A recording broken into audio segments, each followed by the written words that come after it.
Welcome back friends on my YouTube channel. और आप देख रहे हैं इतिहास की सीरीज। आज का टॉपिक है ब्रिटिश शासन का आर्थिक प्रभाव। तो चलिए शुरू करते हैं। ब्रिटिश शासन का भारतीय अर्थव्यवस्था पर प्रभाव।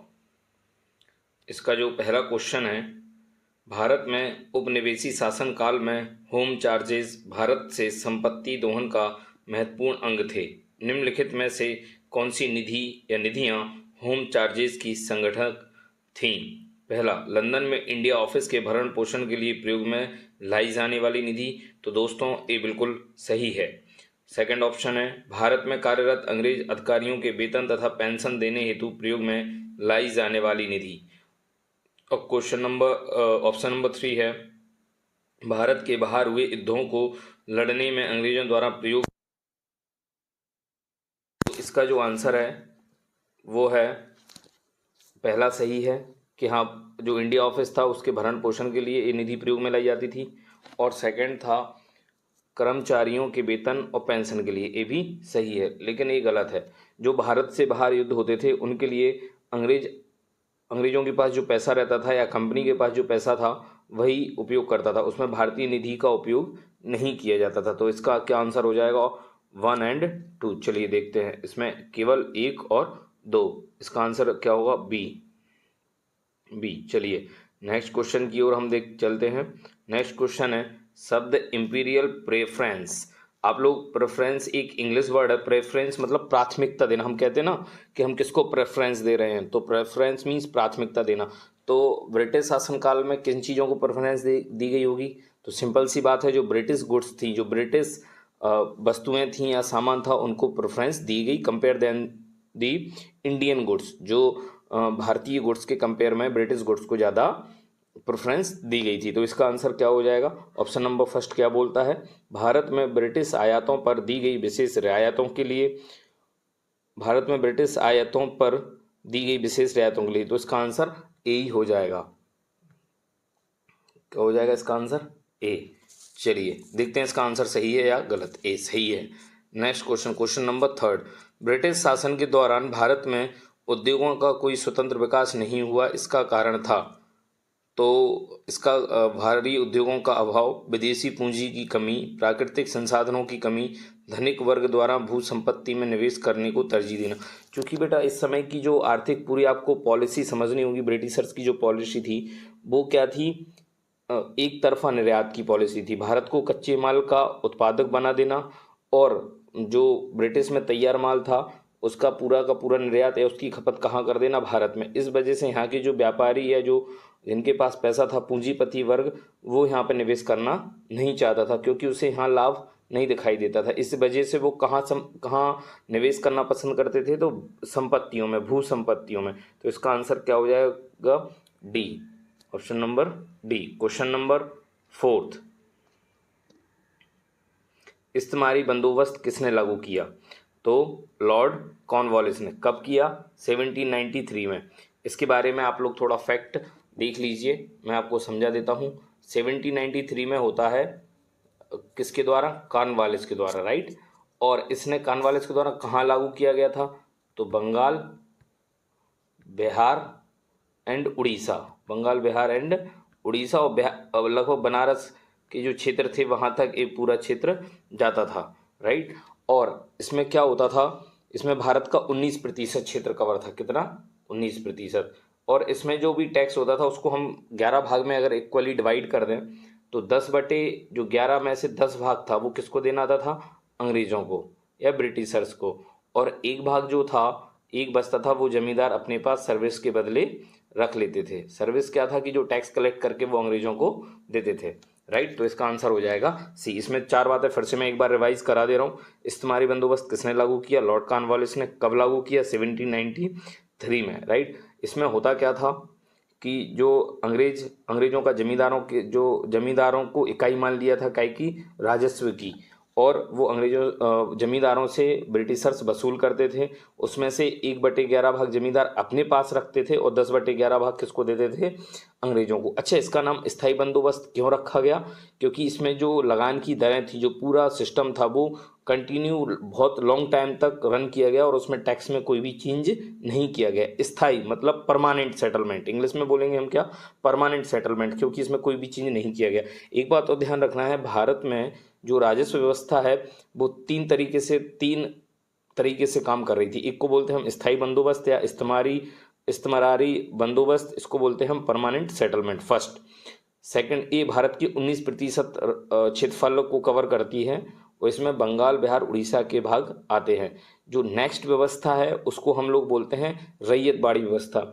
इसको लागू किसने किया था, तो टॉमस मुनरो और कैप्टन रीड ने इसको दक्षिण भारत में इसको लागू किया था। और इसमें जो दक्षिण भारत में इसको लागू किया गया था तो भारत के 51% भूभाग को ये कवर करती थी।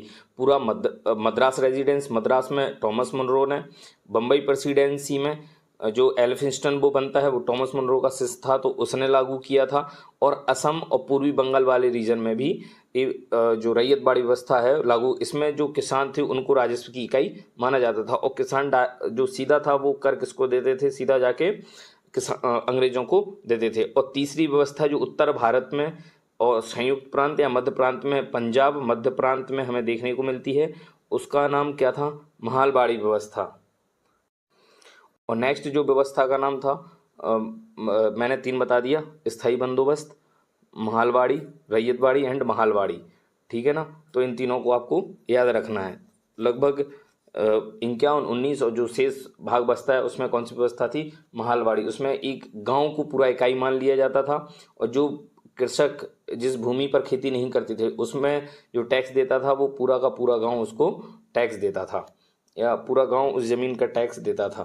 तो राइट, पूरे भारत को 3 व्यवस्थाओं में सम्मिलित किया गया था, ना कि पूरी की पूरी जो टैक्स सिस्टम था वो 1 नेशन या 1 कंट्री 1 टैक्सेशन, ऐसा कोई सिस्टम, 1 नेशन 1 टैक्सेशन, ऐसा कोई सिस्टम नहीं था। चलिए नेक्स्ट क्वेश्चन की ओर चलते हैं।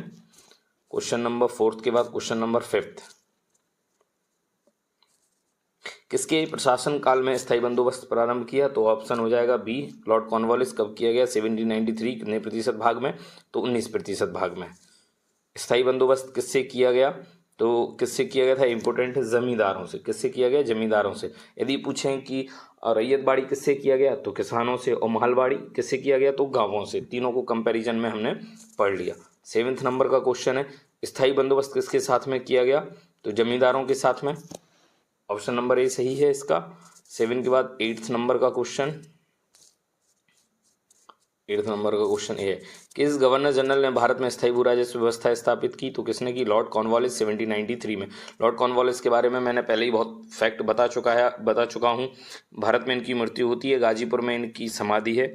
भारत से पहले इन्होंने ब्रिटिश सेना का जो नेतृत्व किया था वो अमेरिकन जो रिवॉल्यूशन होता है उसमें किया था, राइट, और 1776 में। और वो अमेरिका के बाद कहाँ आते हैं, इंडिया में। क्वेश्चन नंबर 9, लॉर्ड कॉर्नवालिस का स्थायी बंदोबस्त लागू किया गया, तो कब किया गया स्थायी बंदोबस्त, 1793 में। 9 10 क्वेश्चन, 1793 में लॉर्ड कॉर्नवालिस की भू व्यवस्था प्रणाली लागू होने के बाद कानूनी विवादों की प्रवृत्ति में बढ़ोतरी देखी गई थी। निम्नलिखित प्रावधानों में से किस एक को सामान्यतया इसके कारक के रूप में जोड़कर देखा जाता है।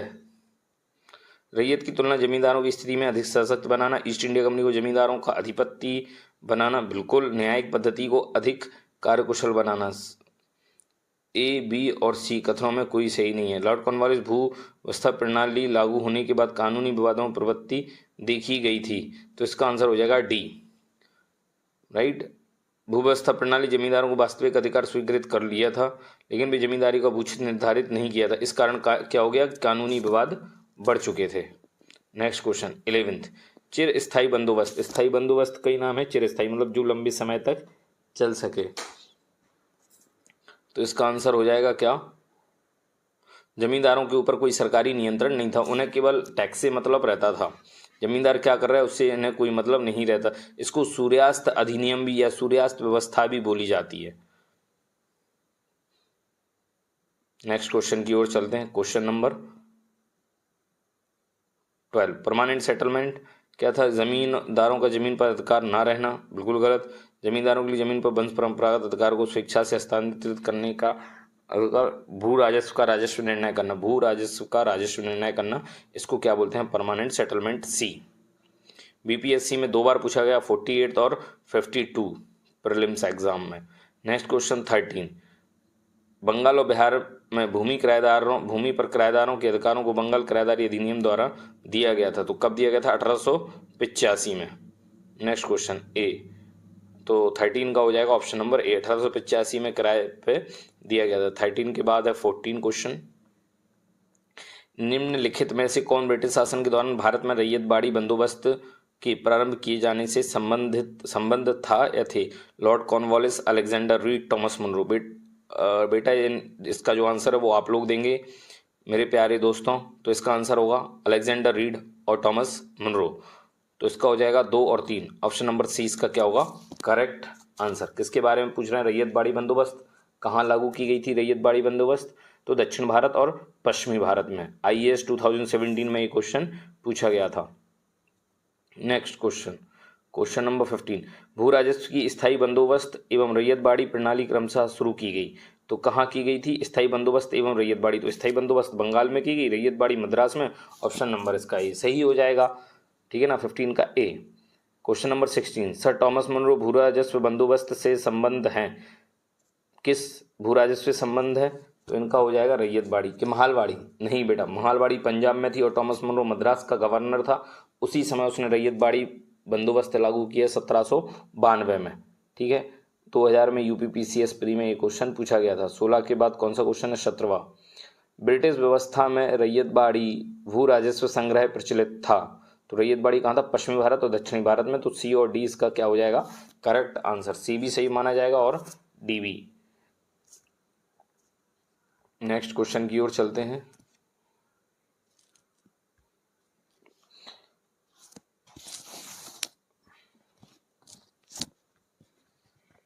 नंबर 18, मद्रास की रैयतबाड़ी बंदोबस्त में कौन सम्बन्धित रहा था?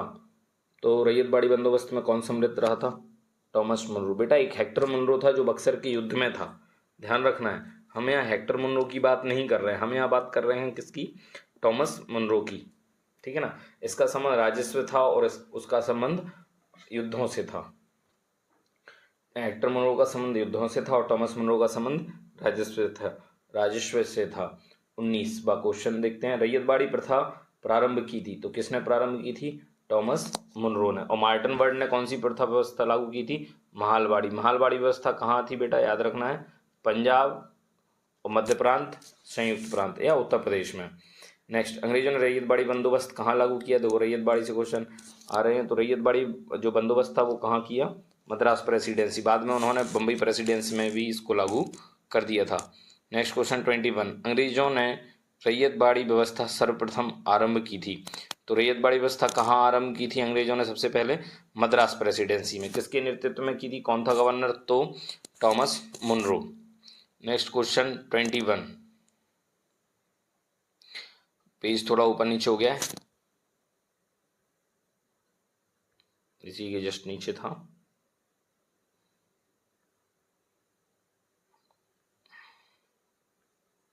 यहाँ हमने देख लिए थे क्वेश्चन रैयतबाड़ी व्यवस्था आरंभ की। अब हमें देखना है 22 क्वेश्चन। 22, रैयतबाड़ी बंदोबस्त के संदर्भ में निम्नलिखित कथनों पर विचार कीजिए। किसान द्वारा लगान सीधे सरकार को दिया जाता था, बिल्कुल सही है। सरकार रैयत को पट्टे देती थी। कर लगाने के पूर्व भूमि का सर्वेक्षण या मूल्य निर्धारण किया जाता था, तो इसका आंसर क्या हो जाएगा? 1, 2, 3 सही। सी 1, 2, 3 सही। अच्छा दोस्तों, एक बात आप लोग दिमाग से खुद सोचना, सरकार सीधे कर कैसे लेती थी? तो किसके जरिए लेती थी? पटवारी। तो ऐसे में बड़ी मात्रा में पटवारियों की नियुक्ति भी की जाने लगी। और वो पटवारियों की नियुक्ति क्या अंग्रेज होते थे पटवारी? तो नहीं, वो होते थे भारतीय, ठीक है ना। तभी से पटवारी का जो सिस्टम था वो आया। नेक्स्ट, वह प्रथा जिसके तहत किसान स्वयं भूमि का मालिक होता था और सरकार को भू राजस्व के भुगतान के लिए जिम्मेदार माना जाता था, तो कौन था? रैयतबाड़ी प्रथा, राइट। दहसाला प्रथा क्या थी? दहसाला बंदोबस्त किसके समय लागू किया गया था? अकबर के समय। और किसने लागू किया था? तो टोडरमल ने, राइट। याद रखना है, मैंने थोड़ा आपको रिवाइज करवा दिया है इसको। 24 क्वेश्चन, नीचे 2 कथन दिए गए हैं, ए और बी। बट ए कथन क्या बोलता है, ब्रिटिश सरकार ने भारत के अलग अलग भागों में भू राजस्व की अलग अलग व्यवस्था लागू की, तो कथन तो सही है बेटा, कारण इससे भारतीय किसानों में अलग अलग वर्ग बन गए। ए भी सही है, तो इसका आंसर हो जाएगा ए। देखते हैं इसका आंसर क्या, मेरी दृष्टि में इसका आंसर क्या हुआ, ए। देखते हैं क्या है इसका आंसर, ए है इसका आंसर, राइट। ठीक है, यूपीपीसीएस 2020 में क्वेश्चन पूछा गया था, ज़्यादा पुराना नहीं है, 2024 चल रही है। देखो ध्यान रखना है बेटा, मैंने बताया 19% क्षेत्रफल में कौन सी व्यवस्था लागू थी, स्थायी बंदोबस्त। इसके बाद 51% क्षेत्रफल में कौन सी व्यवस्था लागू थी, रैयतबाड़ी, सबसे ज़्यादा भी इसी में। और 30% भूभाग पे कौन सी व्यवस्था लागू थी, महालवाड़ी व्यवस्था। ठीक है ना, मध्य प्रांत, संयुक्त प्रांत और पंजाब में। मैंने इसको बहुत बार रिवाइज करवा दिया है। पंजाब भूमि हस्तांतरण अधिनियम कब पारित किया गया, तो 1900 में पारित किया गया था। और इसमें क्या था कि जो कृषक होते थे वो गैर कृषकों को जमीन विक्रय नहीं कर सकते थे, केवल कृषक दूसरे कृषक को ही जमीन विक्रय कर सकता था।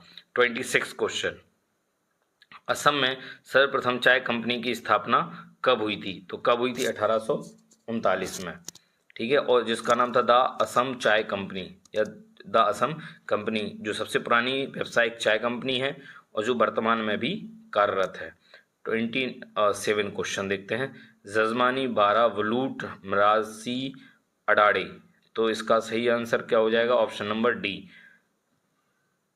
जजमानी। तो जजमानी तो उत्तर भारत में चलती है, बारा बलूट 3 महाराष्ट्र में, मिरासी 4, सी का 4 तमिलनाडु, अडाड़े सी का 2 कर्नाटक। ठीक है ना। नेक्स्ट क्वेश्चन, ब्रिटिश भारत में सैन्य बल पर केंद्रीय राजस्व का कुल कितना प्रतिशत व्यय होता था, तो कितना, 40%। बेटा एक बात ध्यान रखना है, राष्ट्रवाद एक अपनी जगह मुद्दा है, लेकिन जितना सैन्य बल में हम लोग खर्चा करते हैं, यदि एक ग्लोबल पीस या ग्लोबल शांति हो, वैश्विक शांति या वसुधैव कुटुंबकम जो है उसको सही अर्थों में पालन किया जाए विश्व द्वारा, ना कि भारत उसकी जिम्मेदारी लेता है, विश्व जब संपूर्ण विश्व करेगा तो भारत संपूर्ण विश्व अलग नहीं है, स्वतः ही करेगा, लेकिन विश्व को करना होगा। तो इससे कितने बच्चे, जो पूरा अफ्रीका कॉन्टिनेंट है जहाँ पे भुखमरी और आतंकवाद जैसी जो समस्याएं हैं, उन जो स्वास्थ्य, भुखमरी, शिक्षा जो समस्याएं हैं, इनसे कहीं ना कहीं हम निजात पा लेंगे। जो इतना बड़ा बजट हम अपनी सुरक्षा में खर्च कर देते हैं, और जब हमें किसी से डर ही नहीं होगा तो ये फालतू में पैसा भी खर्च नहीं होगा, लेकिन जब हमारे शत्रु देश करते हैं तो हमें भी मजबूरी में करना होता है। नेक्स्ट क्वेश्चन 28 के बाद 29 क्वेश्चन, दादा भाई नेहरू द्वारा प्रतिपादित अपवाह सिद्धांत, drain wealth theory, drain of wealth की सही परिभाषा नीचे के किस कथन में आती है, तो इसका आंसर हो जाएगा, मैं इसको पूरा नहीं पढ़ूंगा, आप लोग पूरा पढ़िएगा, बी आंसर होगा इसका, कि भारत की राष्ट्रीय संपदा का एक भाग अथवा कुल वार्षिक उत्पाद ब्रिटेन को निर्यात कर दिया जाता था, जिसके बदले क्या कोई वास्तविक प्रतिफल हमें नहीं मिलता था।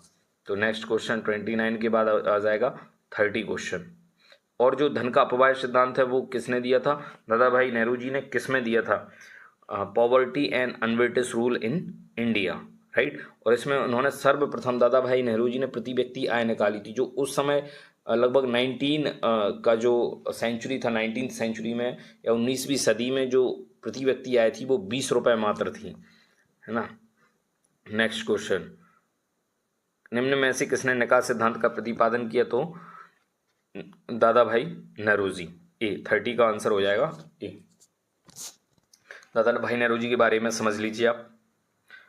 पहला fact, grand old man of India इनको बोला जाता है।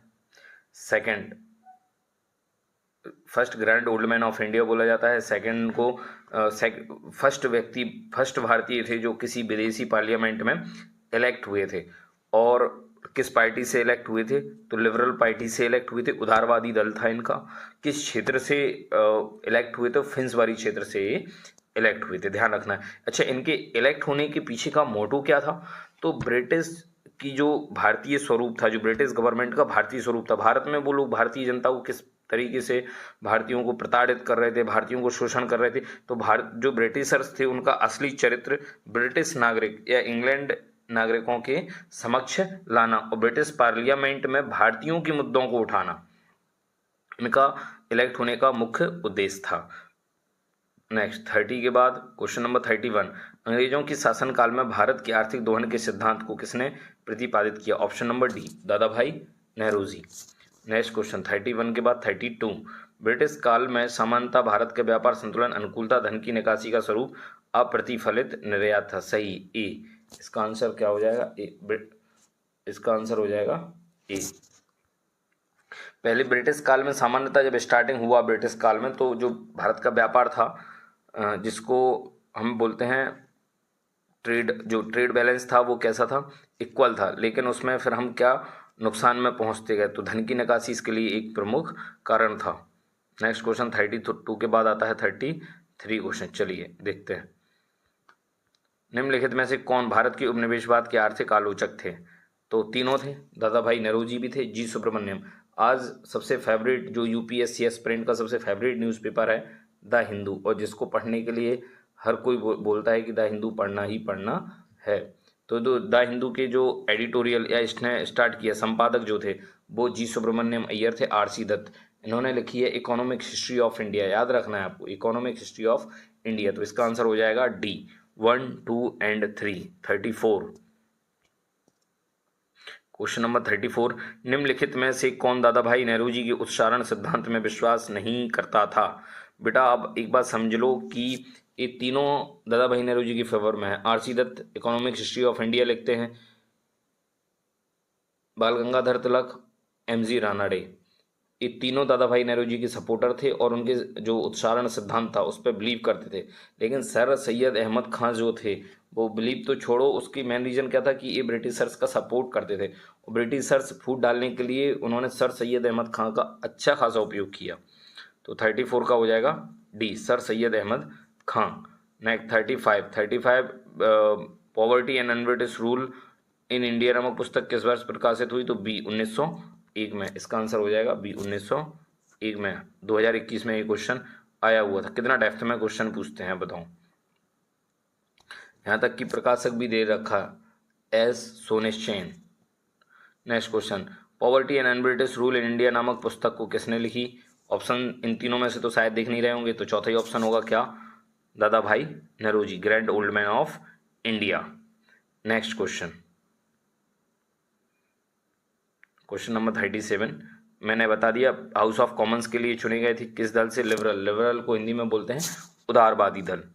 38, ब्रिटिश शासन के समय अर्थव्यवस्था को खोखला करने इकोनॉमिक ड्रेन के सिद्धांत के बारे में किसने पुस्तक लिखी? तो किसने लिखी थी? दादा भाई नेहरू जी ने, poverty and un-British rule in India. Next question, अनौद्योगिकरण के संदर्भ में निम्नलिखित कथन, यह प्रक्रिया 1813 से प्रारंभ हुई? बिल्कुल हुई, क्योंकि जो ईस्ट इंडिया कंपनी का एकाधिकार था उसको समाप्त कर दिया। हाँ, लेकिन चाय और चीनी में इनका जो एकाधिकार था वो कंटिन्यू रखा और सारे उत्पादों पर इनका एकाधिकार या भारत से एकाधिकार इनका समाप्त कर दिया गया। तो पहला पॉइंट सही है। Second point, east India company के व्यापारिक एकाधिकारों की समाप्ति ने इस प्रक्रिया को तेज किया। बिल्कुल सही है। तो इसका आंसर फर्स्ट भी होगा, सेकंड भी होगा और ऑप्शन सी सही हो जाएगा। केवल या एक तथा दोनों सी। क्वेश्चन नंबर 40, दादा भाई नेहरू जी की भारतीय राष्ट्रीय आंदोलन को सर्वाधिक प्रभावी देन थी? उन्होंने इस बात को अभिव्यक्त किया कि ब्रिटेन भारत का आर्थिक शोषण कर रहा है। नेक्स्ट, उन्होंने प्राचीन भारतीय ग्रंथों की व्याख्या की और भारतीयों में आत्मविश्वास जगाया। नेक्स्ट क्वेश्चन, उन्होंने सभी सामाजिक बुराइयों के निराकरण की आवश्यकता पर सर्वोपरि जोर दिया। नहीं, इसका सही आंसर क्या हो जाएगा? ऑप्शन नंबर ए, केवल वो आर्थिक शोषण। अब चलो इसको मैं एक ट्रिक बताता हूँ याद करने की। जो दादा भाई नेहरू जी किस कम्युनिटी से बिलोंग करते थे? तो बेसिकली पारसी कम्युनिटी। और रतन टाटा भी किस कम्युनिटी से बिलोंग करते हैं? हमारे पारसी कम्युनिटी। और पारसी कम्युनिटी क्या है, जो रिलीजन रिजिडिटी होती है उसमें, रिजिडिटी मतलब कट्टरपंथ, उसमें बहुत पीछे हैं। उन्हें कट्टरपंथ से लेना देना नहीं होता है। उनका जो, उन्हें देश की आर्थिक प्रगति या उन्हें पैसों से बड़ा प्यार होता है ना। तो वो हमेशा दादा भाई नेहरू जी किसकी बात करेंगे? आर्थिक शोषण की या अर्थ से संबंधित। देखो, प्रति व्यक्ति आय निकालते हैं तो अर्थ से संबंधित, ड्रेन ऑफ वेल्थ देते हैं तो अर्थ से संबंधित, पॉवर्टी गरीबी से उन्हें बहुत पीड़ा होती है भारत की गरीबी से, तो भी वो कैसे, भारत में इंडस्ट्रियलाइजेशन नहीं होता है, हैवी मशीनरी नहीं आती, तो इससे भी दादा भाई नेहरू जी को कष्ट होता है। राइट, तो इसका आर्थिक शोषण से कहीं भी अगर आगे एग्जाम में आपको मिलता है। वैसे जो ये टॉपिक मैं डिस्कस कर रहा हूँ, ब्रिटिश ब्रिटिश का आर्थिक प्रभाव क्या था भारत पर, या भारत पर ब्रिटिश आर्थिक प्रभाव, ब्रिटिश शासन का आर्थिक प्रभाव, तो ये सबसे ज़्यादा इम्पोर्टेंट टॉपिक जो है वो सेंट्रल एग्जाम के लिए बहुत ज़्यादा इंपॉर्टेंट है। सेंट्रल एग्जाम के लिए मींस यूपीएससी के लिए इंपॉर्टेंट है। इसके अलावा सीएपीएफ में भी आपसे ये पूछा जा सकता है, लेकिन यूपीएससी का ये सबसे ज़्यादा फेवरेट टॉपिक है और आगे जाके आपका एसएससी का भी ये फेवरेट टॉपिक होने वाला है। तो इसको आपको इस पर विशेष ध्यान देना है आप लोगों को। नेक्स्ट क्वेश्चन, किसने है विचार किया था कि भारत में ब्रिटिश आर्थिक नीति घिनौनी है? किसने? Karl Marx. कार्ल मार्क्स ने एक बुक लिखी थी दास कैपिटल, जिसमें उन्होंने सबसे पहले सोशलिज्म या समाजवाद का सिद्धांत दिया था और फिर मार्क्स का भी जो मार्क्सिस्ट पूरा आइडियोलॉजी थी उससे भी उसके बारे में सर्वप्रथम उन्होंने दास कैपिटल में ही बताया था। नेक्स्ट क्वेश्चन, दक्षिण भारत में सिंचाई व्यवस्था का अग्रदूत किसे माना जाता है? तो सर आर्थर कॉटन। इसके बारे में कोई डिस्कस करने वाली बात है नहीं। नेक्स्ट क्वेश्चन, भारत के इतिहास में निम्नलिखित युग्मों पर विचार कीजिए। औरंग राजकोष का प्रभारी, बेनियन ईस्ट इंडिया कंपनी का भारतीय एजेंट, मिरासीदार, राज्य का नामित राजस्व दाता। तो ए 2 और 3 सही है। औरंग का मीन्स होता है गोदाम, तो ये गलत हो जाएगा, राइट। नेक्स्ट क्वेश्चन बी 2 और 3 सही है। औरंग का मतलब क्या होता है? गोदाम। चलिए नेक्स्ट क्वेश्चन के बीच चलते हैं।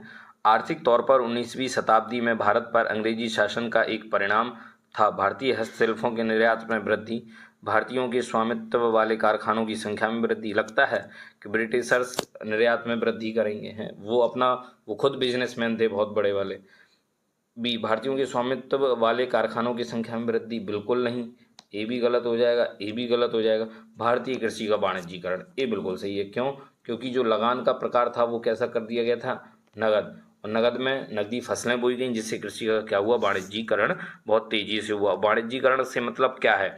तो जब खाद्यान्न फसलों की जगह कैश क्रॉप्स मतलब नकदी फसलें उगाई जाए, तो खाद्यान्न क्रॉप्स जैसे कि गेहूं चावल के स्थान पर वाणिज्यिक फसलें या कैश क्रॉप्स नकदी फसलें जैसे कि तंबाकू, गन्ना, कॉटन मतलब कपास, इनको उगाया जाए तो वो क्या हो जाएगा? वाणिज्यीकरण, कृषि का वाणिज्यीकरण। 45 क्वेश्चन, निम्नलिखित में से कौन सा कथन औद्योगिक क्रांति के द्वारा 19वीं शताब्दी के पूर्वार्ध में भारत पर पड़े प्रभाव की सही व्याख्या करता है? भारतीय दस्तकारी उद्योग नष्ट हो गए थे, भारत के वस्त्र उद्योग में मशीनों का बड़ी संख्या में प्रवेश हुआ था, देश के अनेक भागों में रेलवे लाइनें बिछाई गई थीं, ब्रिटिश उत्पादन के आयात पर भारी शुल्क लगाया गया था। आपको लगता है कि ब्रिटिश आयात पर कभी शुल्क लगाया गया होगा? बिल्कुल नहीं। देश के अनेक भागों में रेलवे लाइन बिछाई गई थी? नहीं। क्या हुआ इसका प्रभाव सबसे बड़ा कि भारतीय दस्तकारी जो थी, क्या हुआ कि भारतीय दस्तकार जो थे वो रॉयल फैमिलीज पर डिपेंड रहते। रॉयल फैमिली मतलब राजाओं के परिवार पे, और काफ़ी सारों लोग बुनकरों को ये क्या देते थे? रोजगार। लेकिन जब इनकी जो सत्ता थी वही खतरे में पड़ गई, इनके जो राज्य थे उनको ब्रिटिश साम्राज्य में विलय कर लिया गया, तो इससे भारतीय बुनकर क्या हो गए? बेरोजगार, और दस्तकारी जो उद्योग था वो नष्ट हो गया। थैंक यू सो मच दोस्तों, आप लोगों का प्यार बना रहे और इसको कमेंट सब्सक्राइब दें। आपके सुझावों का जो मेरा प्लेटफॉर्म है यूट्यूब पर हमेशा स्वागत है, तो प्लीज़ आप इसको सपोर्ट कीजिए। Thank you so much.